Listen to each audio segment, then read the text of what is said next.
everyone, and welcome to another episode of the Eternal X Wolfpack Paranormal. I am your host, Sean Ellis, and tonight we have an amazing guest, and her name is Miss Sylvia Shults.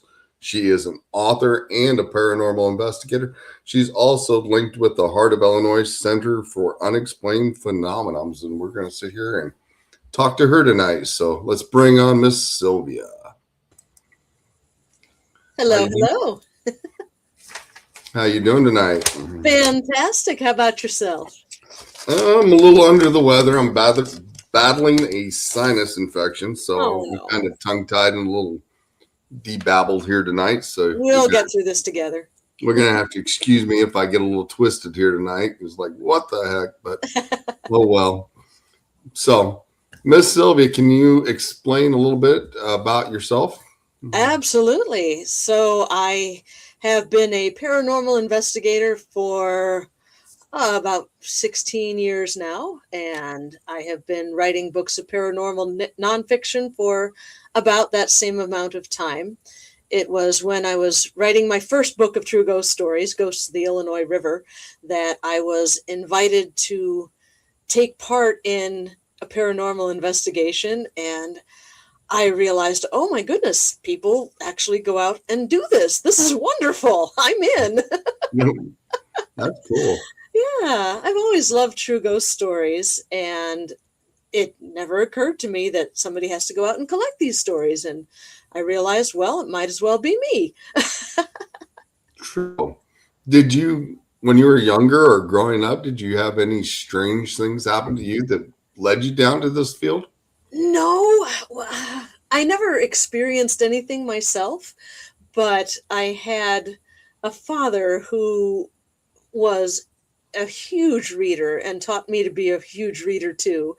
And he was also very interested in ghost stories, and he is my origin story. He's the one who got me interested in the paranormal and the weird and the strange and mysterious. I grew up in the Chicago area, so my father would tell these stories at the dinner table about Resurrection Mary and the Screaming Mummy of the Field Museum and the Ghosts of St. James the Sag and all these wonderful Chicago area ghost stories. That's what I was raised on. Interesting. Yeah. Have you ever got a chance to go investigate any of the places he talked about? Yeah. He told me a little bit about Bachelor's Grove Cemetery, and I've been there a couple of times and have gotten to investigate there. And I've always loved going to the Field Museum. I've never been to the field on an investigation.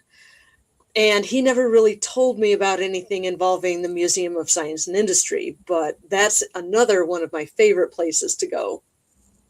And that I have actually been investigating on the down low at the MSI, or the museum formerly known as the MSI. Apparently it's changed its name. But one of the things I wrote about in the first volume of Gone on Vacation was the U-505, the submarine there. And I remember seeing this as a kid, and I actually brought a copy of Gone on Vacation with that cover. Quick little side note. I brought that book with that cover to the museum just to show people in the gift shop and say, hey, this is a cool book that's come out and your museum is in it. And I got into conversation with a security guard who works on the U-505. And he recognized the subject of the cover immediately.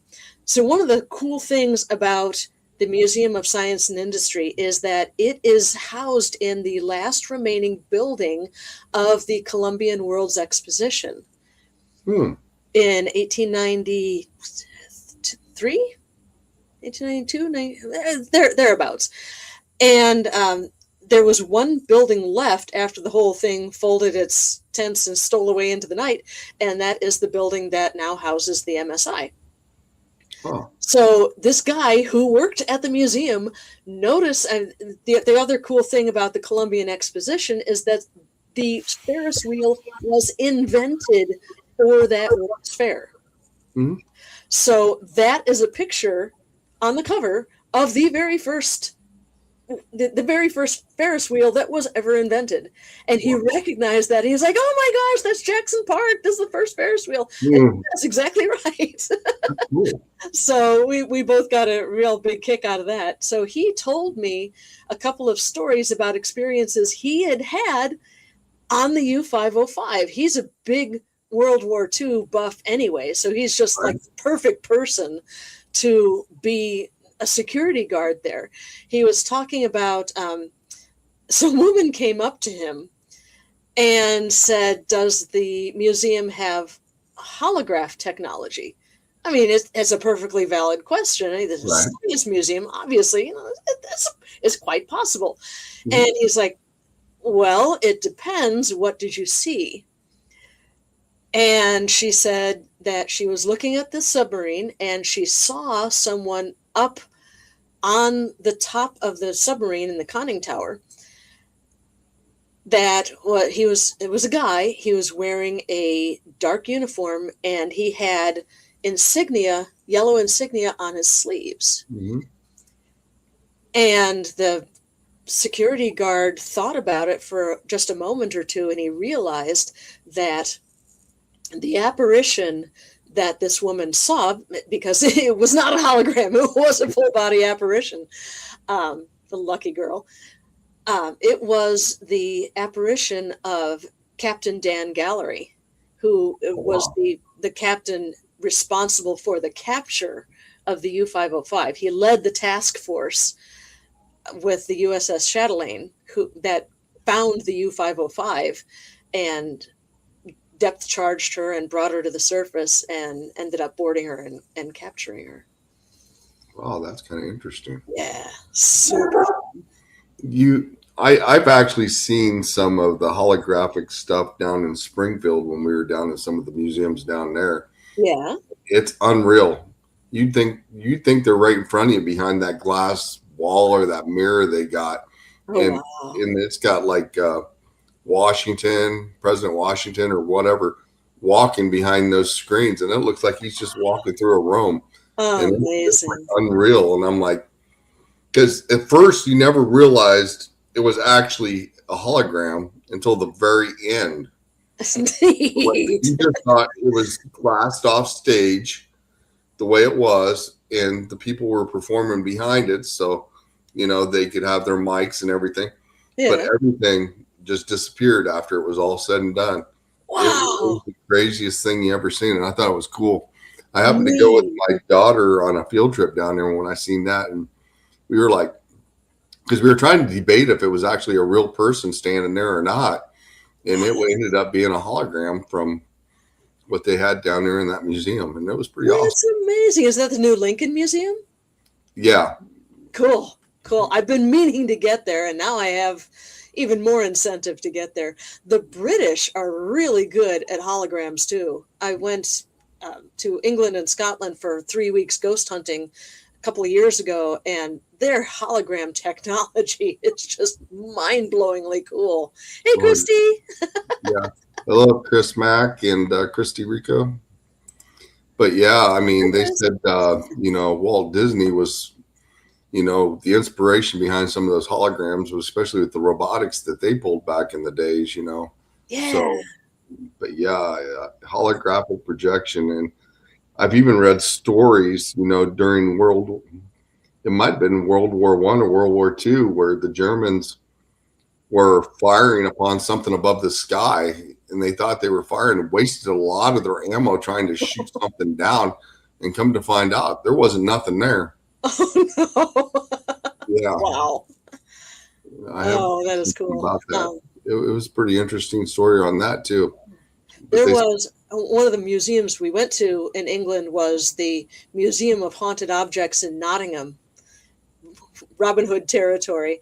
And they had this museum is several floors tall, and on the second floor they had like a doll room that was made up to look like the island of the dolls down in South America.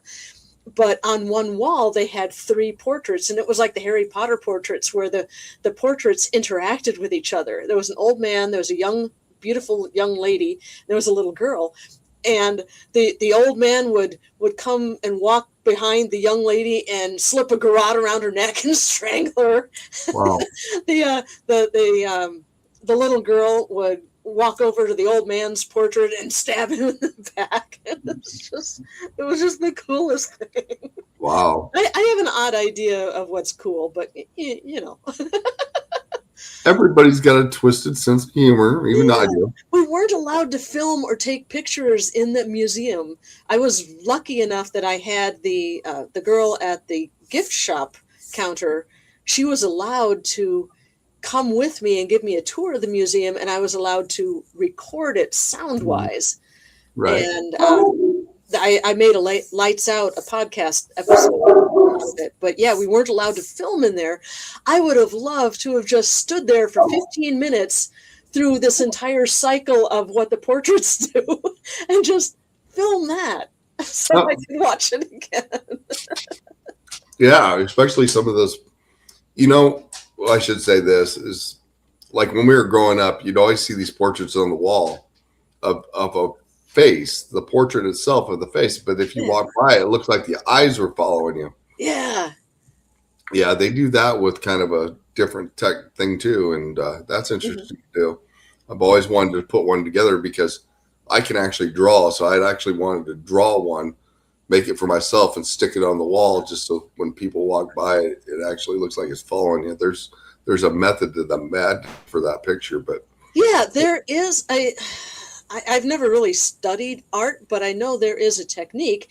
If you paint or draw the eyes as though they're looking right at you, that from some weird optical illusion, the gaze will follow you. That's how they make it, so that the gaze follows you around the room. And they've also got it, where if you actually make it like a triangle pyramid form, not realizing it, but the eye's still looking at you because it's still together and it's at the peak of the pyramid, and looking down.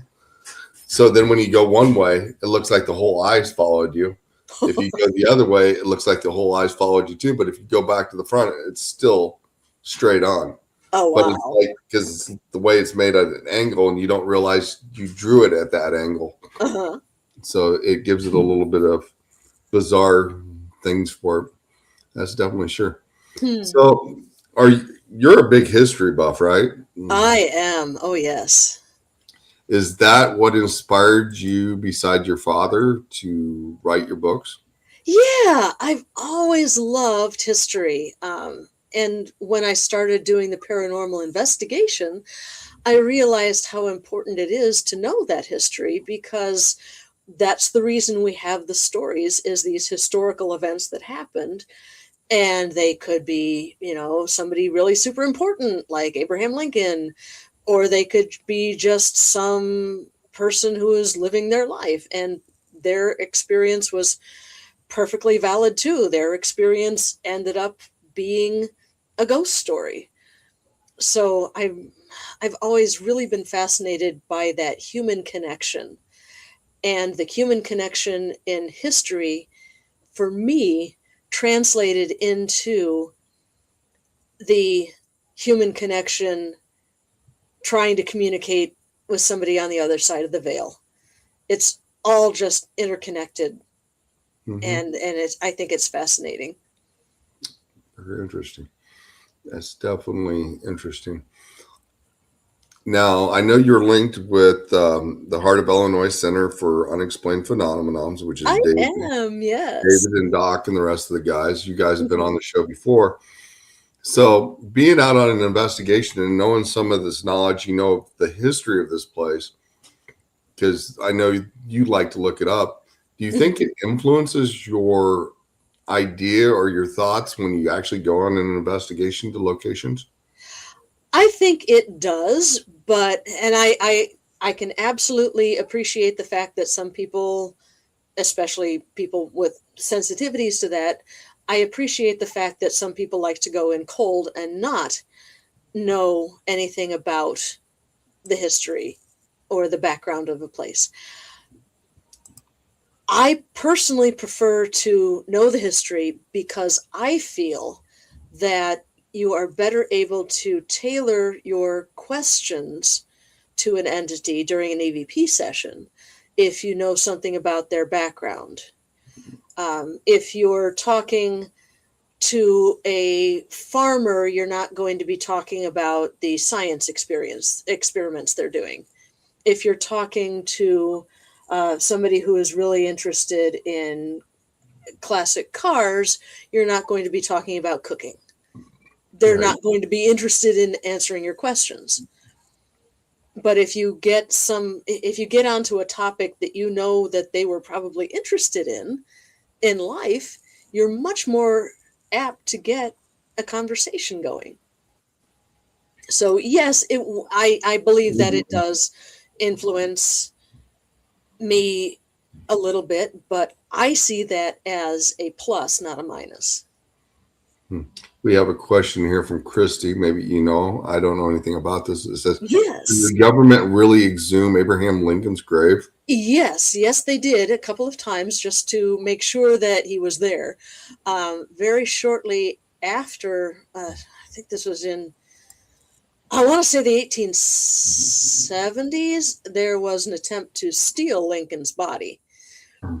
Really? And yeah, and the thieves did an absolutely ham-handed job of it. And if there's anyone listening who has more details, just feel free to hop in the chat and correct me. That's perfectly fine.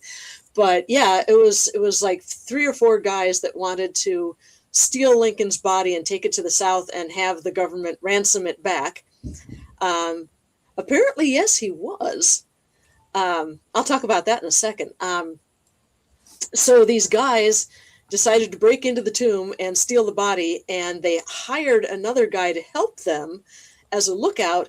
And unbeknownst to them, he actually worked for the Secret Service or something like that. He actually Right. worked for the government, so he completely narked them out, and Right. they didn't get very far at all with this body. But yeah, they did make sure that they opened the coffin, make sure he was still there. He was still very well preserved because their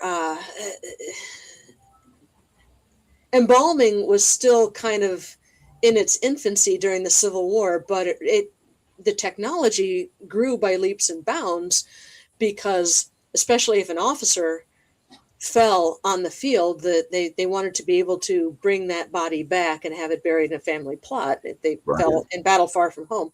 So they really did a good job, as best they could at the time, in preserving these bodies. And this was the president of the United States, was the first president to be assassinated. So they really went all out. And also during his death tour, he lay in state in several American cities. So they really wanted him to be presentable by the end of that tour. So they really took pains to preserve him as best they could. There is one photograph that there's exactly, yeah, he looked great for a deceased man. There are several photos that purport to be Lincoln in death. Most of them are fake, but there is one that one of the honor guards, who was somebody pretty high up in the Union Army, took a picture of it, or it was a senator or something like that, took a picture, and you can tell by the people standing around him who were there at the time and by the way the body looks, that's definitely Lincoln. That is the picture of Lincoln. So yeah, when they buried him again after the theft attempt, one of the people that was invited to look at Lincoln's body in the coffin was his son Robert. So he definitely did identify this body in the casket as Lincoln. I think the government exhumed him one more time. I want to say it was in the 1920s or 30s. And just to make sure he was there. And then after they took a look at him, and he was still in pretty good shape, even by then, like 50, 60 years later. After that, they poured a concrete slab over the coffin, and he's not being moved again. He's not being messed with again. They did encase him in concrete, so he's not going anywhere. But yeah, they're. What was the actual point of digging him up originally? The guys that was trying to do it to begin with. Oh, they wanted to steal his body and hold it for ransom. They wanted the government to pay to get him back. That's kind of morbid. Very, very, but yeah. I don't know. I don't know if I'd want to pay to get somebody's body back, especially if it's right. I mean, he's not using it anymore. I mean, right. I mean, it's not like. I mean, I know he's a part of history, but okay. Well, that's the thing. I mean, there's.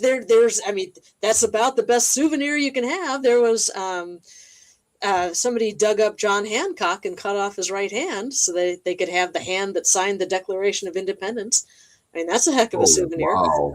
It's not like he was using that hand anymore, so you know.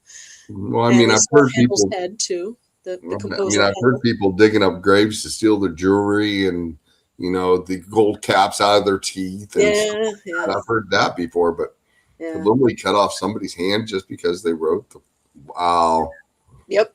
Truth. That is just bizarre. Yeah. And they had a lot of body snatching going on in the Chicago City Cemetery too.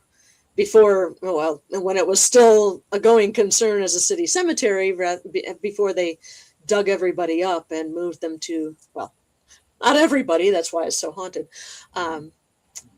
There was a lucrative trade in body snatching going on right around the beginning of the Civil War and just before the Civil War. And it was Alan Pinkerton who busted that body stealing ring. So, yeah, it was frowned upon to donate your body to science, and doctors needed practice cutting up bodies and studying human anatomy. So if you don't have bodies legally to do that, you pay somebody to go and dig up a fresh corpse and practice on that. That's how you get knowledge. I just read an article, something about this, which Christy just said that's why humans are wanting to cast iron gates around when they die. Mm-hmm. But I think those iron gates are to actually keep the energy preserved inside the cemetery, if I'm correct, right? Yeah, when we were in England, we saw quite a few graves that had kind of an iron cage over it, and we were like, "Oh God, that's kind of weird. Are they keeping a vampire in or what?"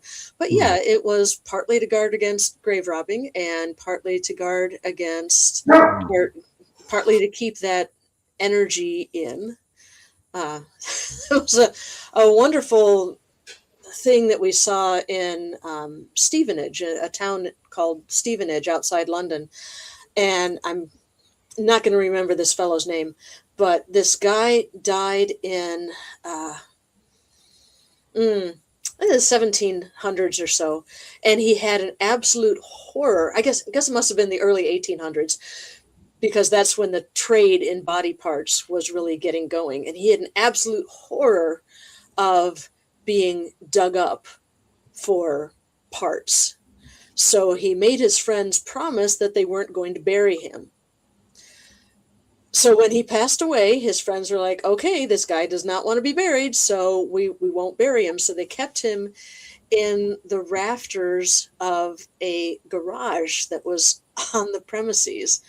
So they put him in a lead-lined coffin, and they put the coffin in a crate, and they stuck the crate up in the rafters of this garage. And the garage is still there, and you can still see the bottom of this crate up in the rafters. And the door is kind of sagging a little bit. We couldn't get into the garage, but the door was kind of sagging, and there was a slit up at the top, a gap. And we put our cell phones in, and we were looking at everything, and I took a picture of it. But the sad thing is that during World War II, think it was World War II, there were some American soldiers that were stationed in the area, and they heard about this guy, and they went into the garage and broke into the crate and broke into the coffin and stole his bones as souvenirs. So if he had been buried properly, he Yeah. probably wouldn't have been messed with. Odds are he might not have been dug up for science. Instead, he was just used as souvenirs for Yankee soldiers. So in order to escape being dug up, he just fell victim to pilfering anyways. Yeah. I mean, when I was growing up, there was a town close by called Knoxville, Illinois, and you can look this up. The Knoxville Mummy! Yep, the Knoxville Mummy. My best friends actually dated the girl. Really? That happened to. Yeah. That Yep. happened very, very soon before I went to college in Monmouth. That's how I heard about it. It happened just right before I got to college. Yep. He was dating that girl, and then we found out about that. And yeah, that was pretty bizarre. Yeah. That was definitely pretty bizarre. So let's get into your book here. You said this one was the first book you wrote, right? Well, that's the first in the Gone on Vacation series. The very first book I wrote was Ghosts of the Illinois River. So Okay. that's an old book, but Gone on Vacation is much meatier than Ghosts of the Illinois River. It's has stories from all over the world. I was talking with a friend of mine several years ago at an event up in north of Chicago. And, Christy said, I've donated my body because I was born with a disease so I could change lives and get break. Oh, good for you. That is amazing. Good on you. My father donated his body to science, but they couldn't take it because he actually died of COVID. So, yeah. So unfortunately, he couldn't go through with that. But anyway, so I was talking with a friend of mine up north of Chicago, and she used to work at Brookfield Zoo, and she was telling me how the zoo was haunted. I said, what a wonderful idea for a book. It's writing about haunted zoos. Well, maybe that won't be long enough for an entire book. Right. Let's go ahead and expand that a little bit. And museums, of course, museums are haunted because of all the artifacts and stuff in them. And let's... How about amusement parks too? Yeah, that'll be fun. So haunted zoos, museums, and amusement parks. And then, thank you, Christy. Appreciate that. He is deeply missed. So I was on another podcast talking with this lovely English lady, and she was telling me about a historic village in England, in the Black Country, that is haunted. Telling me those stories. I thought it was a total facepalm moment. I was like, why didn't I think of historic villages? There's Lincoln's New Salem, there's Colonial Williamsburg, there's all these places. So I decided by the end of that conversation, I knew that I had to write a second book. So Gone on Vacation, Endless Summer came out of that conversation. Yeah, there we go.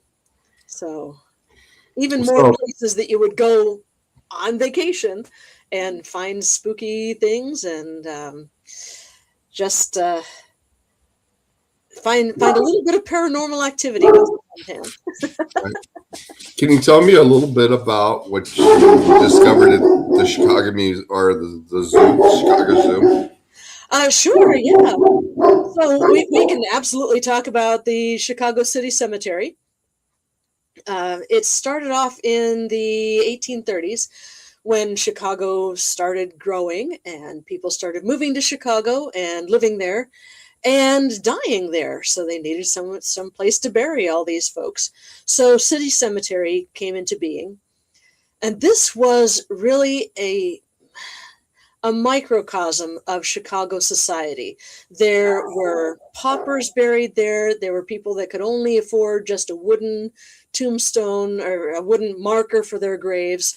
There were people on the lower end of the socioeconomic spectrum. There were middle-class people galore.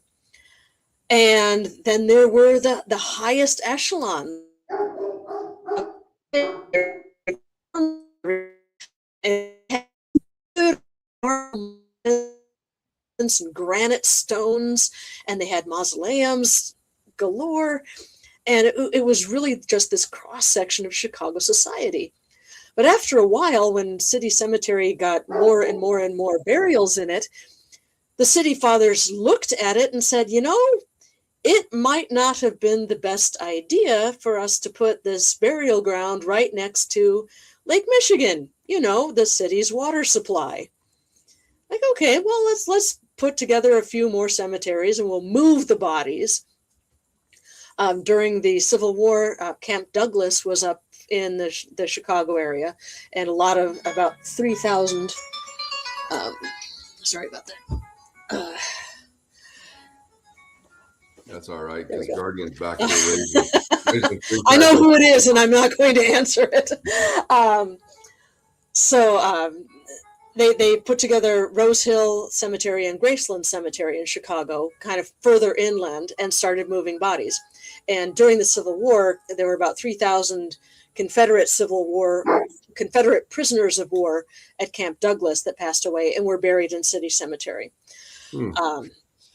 So they started moving bodies right before the Civil War, and the war kind of put a damper on those plans.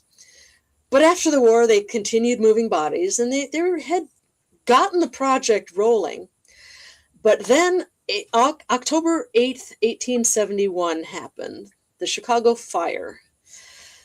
People tried to get refuge from the flames in the city cemetery. They thought, well, there aren't any buildings there. I mean, we'll be perfectly safe from the flames as long as we can make it to the cemetery.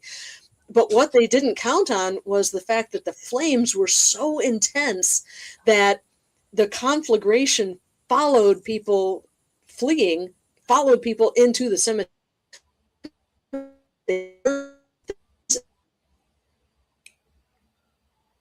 Getting a little bit of glitching going on here. Obliterated all those wooden markers of the poor folks.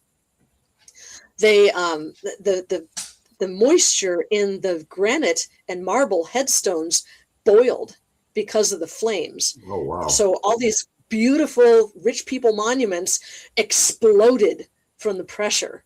So there were shards of granite and marble littering the ground. So people waded into the waters of Lake Michigan to finally get relief from the flames. And then the flames died down, and the city fathers looked around at the wreckage of City Cemetery, and they're like, we have no idea who's left underground. It's estimated there are about 20,000 people still there. Oh, wow. Yeah, so they turned it into Lincoln Park, a very Tony area of town. Hey, Tim Dills. Yeah. Hey, Tim. So, yeah, they built Lincoln Park over it, a very rich, very nice area of town. But when they were digging the cellars for these mansions, there are people high up in Chicago society that wrote in their memoirs, I'm like, yeah, when I was a little girl, they were building our house and they're digging the cellar and they kept digging up bodies. And it was frankly quite horrifying. And the servants wouldn't stay because the servants figured the house is automatically haunted. And then after a while, they put Lincoln Park Zoo there. There's also the fact that, all right, this is an adult show. I feel okay talking about this. One of the high points, one of the landmarks in Lincoln Park was a place. I don't remember the original name of it, but it was a bridge, very, very beautiful, tall bridge, and you could stand there and look to the south, and you could see Jackson Park. You could see, and this is in the 18.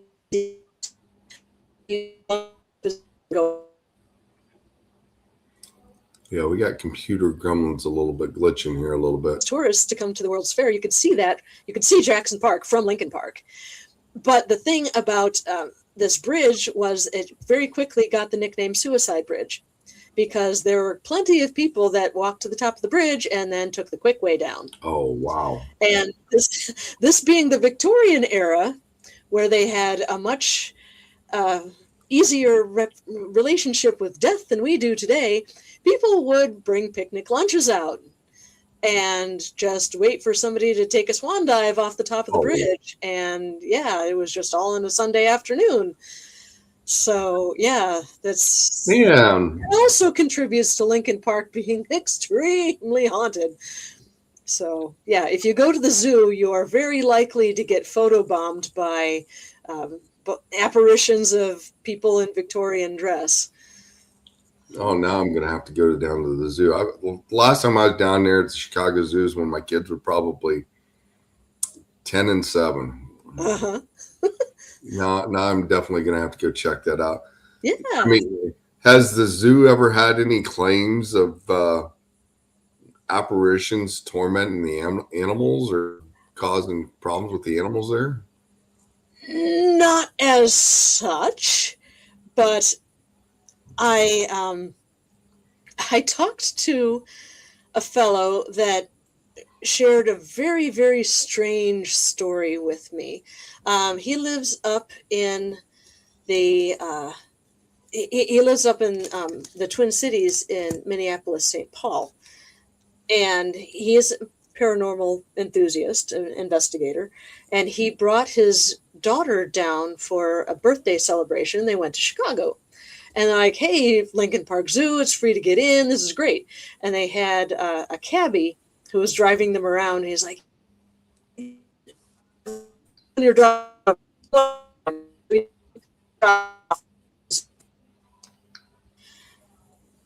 And he says that he and his daughter walked up to the elephant cage or the elephant enclosure rather. And there was a cow elephant that was very, very interested in his daughter. Jerry Ayers was this guy's name. I don't remember his daughter's name offhand, but this elephant cow was very interested in Jerry's daughter, and she leaned up against the fence of the enclosure and was like pushing on it, and the metal of this fence was starting to strain. So Jerry's like, let's go look at some different animals. And they went to the gorilla enclosure, and there was a male gorilla that came right up to the fence, and he's looking at Jerry's daughter, and he's just looking at her, and just really, really interested. And they're like, okay, this is just starting to get weird. And they walked past the elephant enclosure again on their way out of the zoo. And this cow came back up to the fence and was like leaning her chest against the fence, almost trying to get at the two of them. And they're like, yeah, that was just plain strange. That's very weird. Maybe an energy phenomenon. It may have been. I'm not sure. Jerry has never been able to explain that. The only other thing I've heard about is that there is a female apparition in Victorian dress that hangs out in the women's restroom at the lion enclosure, the lion house.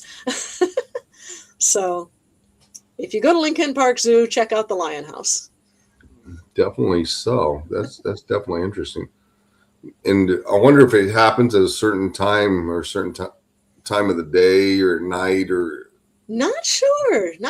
I think it's one of those things where if you're paying attention and you're open to it, you can experience it any time during the day.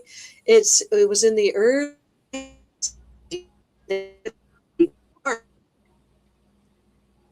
Yeah, we're having a little bit of glitching tonight for some reason. Or the children's. Oh, there we go. Dropped out for a second. They built a gigantic barn for the farm animals, and in digging the foundation for the barn, they dug up several more bodies, and the zoo director was like, oh, let's just put these over here. Nothing to see here. It's all good. We didn't discover anything. Let's just pour this foundation and continue with construction. It's all good. I noticed I had an investigation in Pekin, Illinois, and at one of my teammates' houses. She was having some issues there, and we discovered that Pekin, Illinois, is actually most of Pekin is buried on top of cemeteries. Mm-hmm. Yep, the Schnucks in Pekin. It used to be a grade school, and the grade school was built on top of a cemetery. Yeah. Yeah. When we started digging into the history of that, and it's like, your house may be sitting on a partial cemetery. And she's like, Yeah. oh, great. Yeah. Lots of coal mines in Pekin, too. But yeah, Pekin's a very interesting place, Ooh, yeah. especially for investigations. Yeah. You also And a have, serial killer working in Pekin, too. Yeah. who was that? That was, let me see if I can remember his name. Uh, he was, he preyed on young boys in, I want to say, the 1970s. And he had the reputation of being a train enthusiast. And it wasn't Steamboat Willie, it wasn't Boxcar Willie, but it was something Willie. And he would lure young boys in by taking them to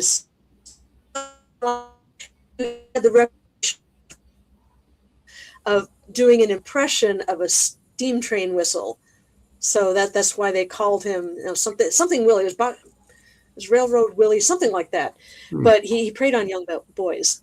Isn't there a few of those boys or in that area anyway that has to do with missing people that has never been found? Yeah, I believe so. One of the Conover brothers wrote a book or did a documentary on this guy.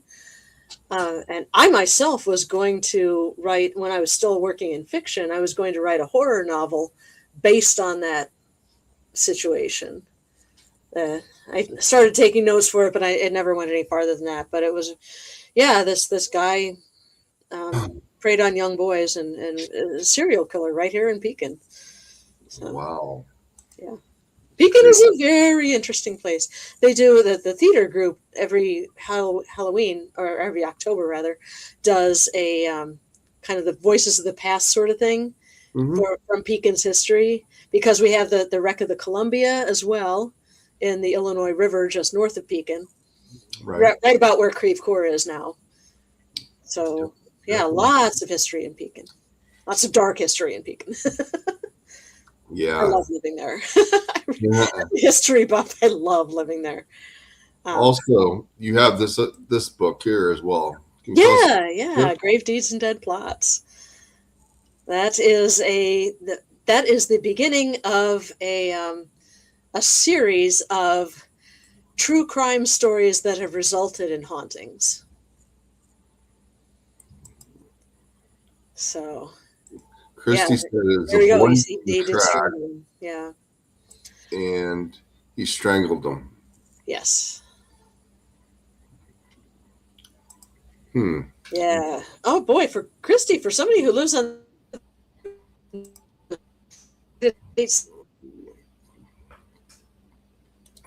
Yeah, Christy seems to be on the ball when it comes to certain things, for sure. You're glitching a little bit there, Sylvia. Yeah, you glitched out a little bit too. I got that. I'm wondering if the storm. Circle of death. I'm wondering if the storm's coming in, because I know we're supposed to get a thunderstorm tonight. I wonder if it's starting to cause a little havoc with some of the connections. Could be. For sure. So this book, what's some of the main topics in here that really stand out to you? Oh boy. Well, with the Grave Deeds and Dead Plots series, the way I set the books up, this sort of happened this way.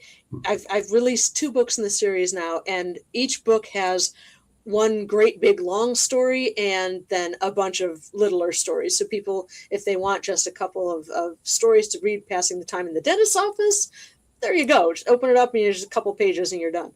But the big story for the first volume is the Donnelly murders that happened in Ontario, Canada in 1880. I first found out about the Donnelly murders when I was working on my book, Days of the Dead. It's a ghost story for every single day of the year. And that's when I found out about it. And All it said in this article that I was reading was that the Donnellys were killed because their neighbors hated them.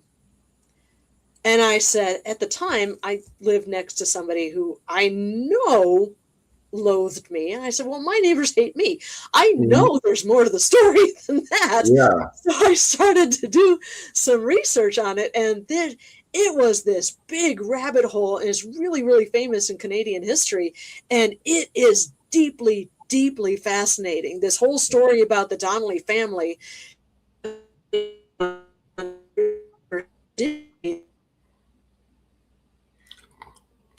It never seems to fail when we have something good and we're I'm trying to talking about encapsulate it in a nutshell, but there were Irish immigrants.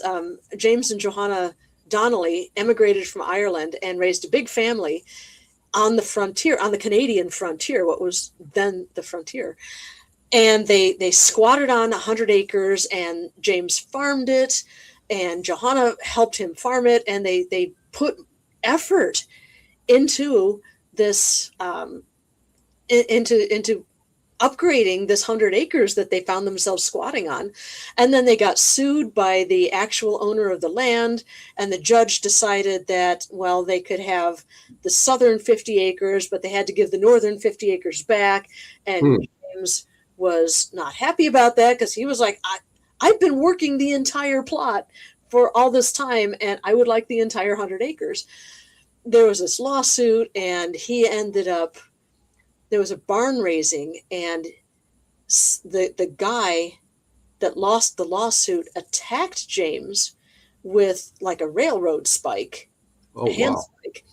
And James picked up something else and defended himself and killed this guy. And Johanna actually took in this guy's son and raised him as her own. The Donnellys had 6 boys and a girl, and she just added this guy's son to her passel of kids. James was found guilty of this murder, even though it was self-defense, and was sentenced to hang. Johanna went out and into the community and gathered signatures for a petition saying, please don't, oh, there you go, Willie Doherty. Please don't let my husband hang.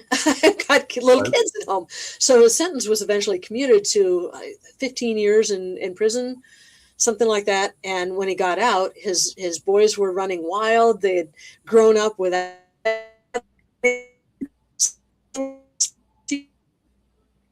pretty wild. There was a James, back in the old country, had been a stagecoach driver. So the oldest boy, Will Donnelly, decided to put together a stagecoach route with a couple of his brothers. And they became so popular that they were soon rivaling the government stage. And there was another stagecoach line that ran in about the same area called the Hawksbill line. And the Donnelly line ran the Hawksbill line out of business. So there was this huge competition between the stagecoach lines, and they were sabotaging wagons so that passengers were hurt.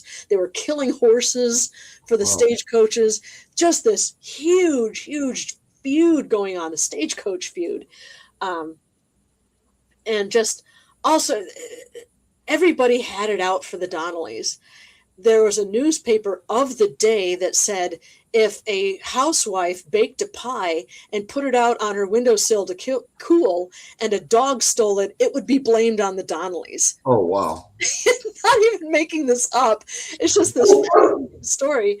And it ended up with the Donnellys. Oh, there was a fellow nicknamed Grouchy Ryder, and his barn burned down. And of course, everyone blamed it on the Donnellys. James and Johanna were at a wedding, and their boys were at a wedding too. They all had alibis, but everyone blamed them. So Grouchy decided to sue James Donnelly for the loss of his barn. So they were getting ready for court. Again, trying to do this in a nutshell. Reader's Digest condensed version. There was something called the Vigilance Committee that was a group formed basically to mess with the Donnellys. they got together and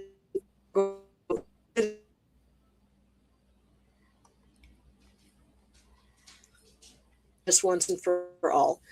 They do the Donnelly's house. Came into the Donnelly's house after everyone had gone to bed. There was a mob of like 30 or 40 guys, including the sheriff of the town. They broke into the house. They handcuffed Tom Donnelly, the youngest son, then woke him up and marched him into the kitchen. James woke up, came into the kitchen. Johanna Donnelly came down from her bedroom with a cousin, a niece of hers, Bridget. They all came down to the kitchen. They were like, what's going on? And Tom nodded to the sheriff and he said, he thinks he's smart.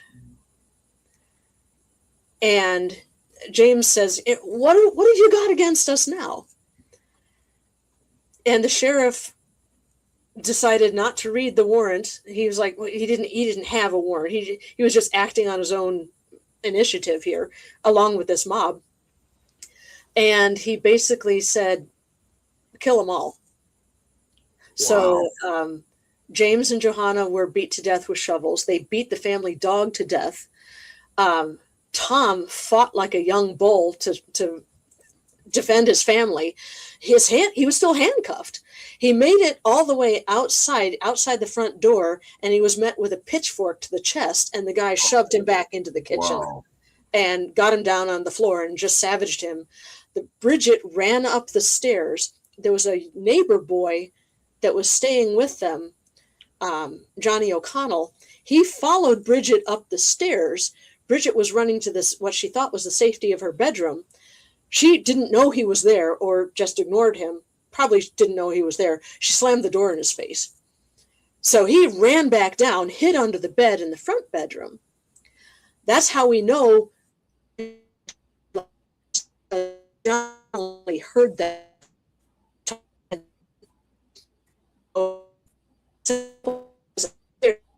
They killed Bridget, then came downstairs and they're like, she's no longer a threat. They've poured coal oil all over the house, including over the bed under which Johnny was quivering with terror, and they set the house on fire. And then they went looking for more Donnellys. They went a couple miles away to Wayland's Corners, where Will Donnelly lived. They really wanted Will Donnelly dead. He was generally agreed to be the smartest of the brothers, and he was a real threat. They saw him as a real threat to the community, so they wanted him dead.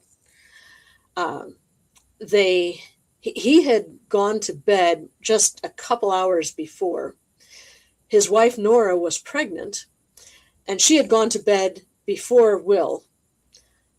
So Will got into bed and he's like, move over. I want, move over. I want to get in my spot in the bed. And Nora was like, no, I'm warm here. I'm not going to move. Crawl over me. So Will crawled over his wife to get to his place in the bed. And that small concession to his wife's comfort probably saved his life.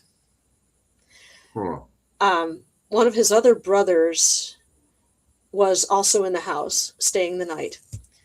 The mob went to Wayland's Corners, broke into Will's barn, led his prize stallion out, and was beating it to make it scream so that Will would come out. And they kept yelling, Will, fire, come on out, because they wanted him to come out. Will's brother, John, heard the commotion and went to the front door, opened it, and it turned out to be Nora's brother. Will's brother, John's chest full of buckets.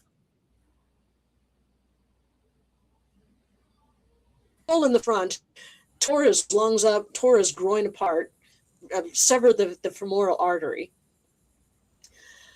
And John dropped like a stone. Will and Nora and the other guy in the house dragged him into the kitchen. They were Catholic, so Nora got a piece of blessed candle and forced John's hand closed around the piece of blessed candle, and he bled out within 5 minutes. So here are these people that survived lying on the floor, just Wow. trying to survive the night. And when his brother's dead on the floor, so that the mob finally dispersed, and no one was ever brought to justice for this. They had Johnny's testimony. They tried the sheriff and a couple other guys, and the jury was like, we're not going to convict on the word of a 12-year-old boy. And one of the jury members said, well, it's the Donnellys. I wouldn't convict if I saw it happen myself. Wow. The community was just that much against the Donnellys. So it was just crazy. A wild, wild story. That is crazy. That's worse than the Hatfields and the Mayweathers. Yeah. Yeah. That's just outrageous. That's crazy. So the ghost lore of that is that James and Johanna, the house was rebuilt. There were still several brothers. Will survived, of course, and there were several other brothers, and Jenny, the daughter, that were still alive. They rebuilt the house. The barn was still standing. And of course, the ghosts of James and Johanna and Will all haunt the land on which the house stood and was rebuilt, and which the barn still stands on. It is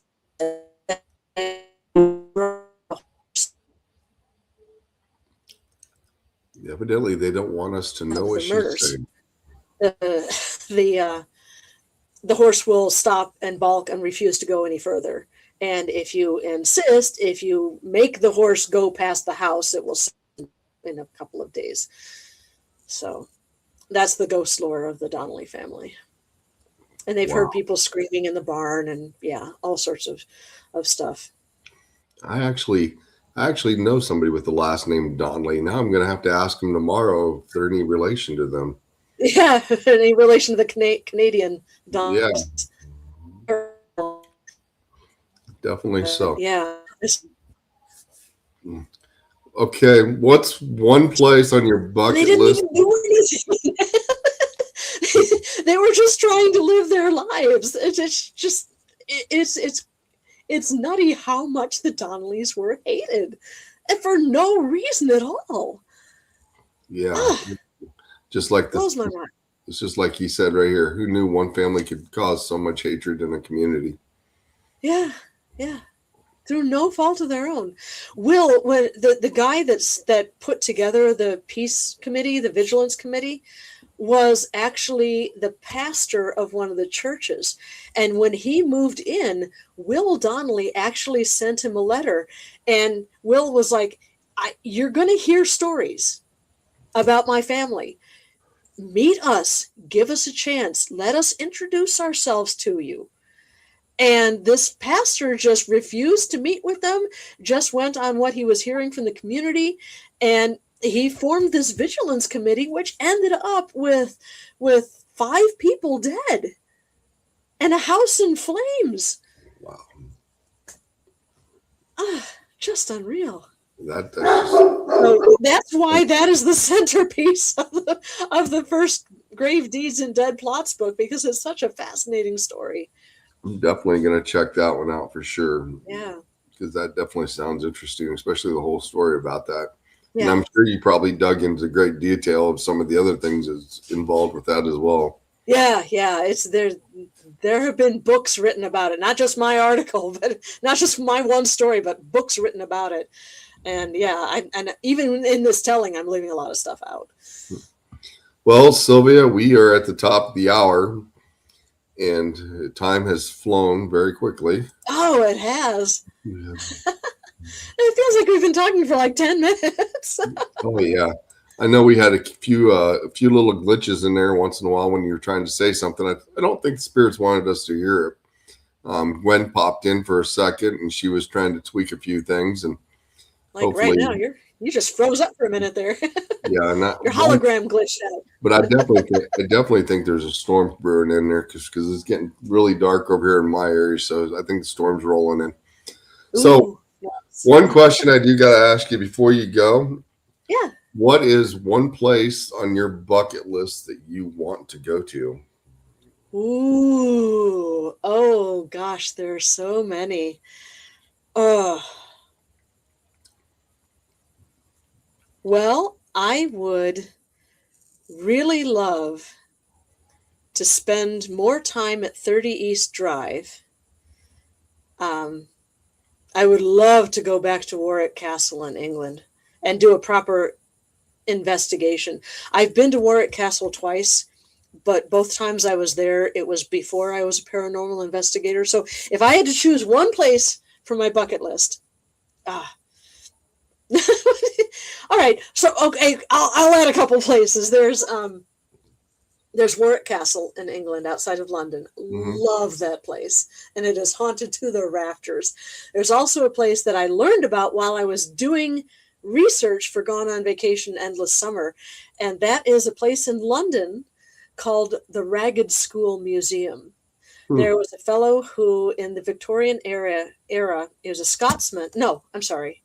He was an Irishman who came to London to study to be a priest, and he was going to be a missionary in China.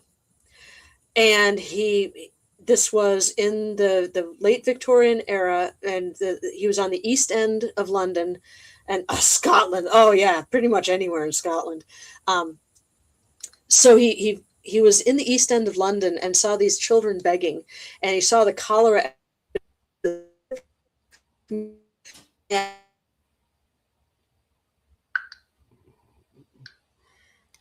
Yep, we're glitching again. I think the storm is starting to roll in. Hopefully she'll come back in here in a second.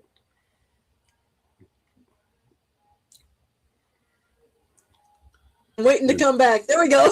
There we go. Okay, so he said, I'm needed much more here in the east side of London, east end of London, than I am in China. So he put together what he called ragged schools, and he educated these street urchins for free. He fed them, he clothed them, he taught them a trade, and this helped raise so many children out of the abject poverty they were living in Victorian London. And they actually did put together. They rescued the last warehouse that was still standing.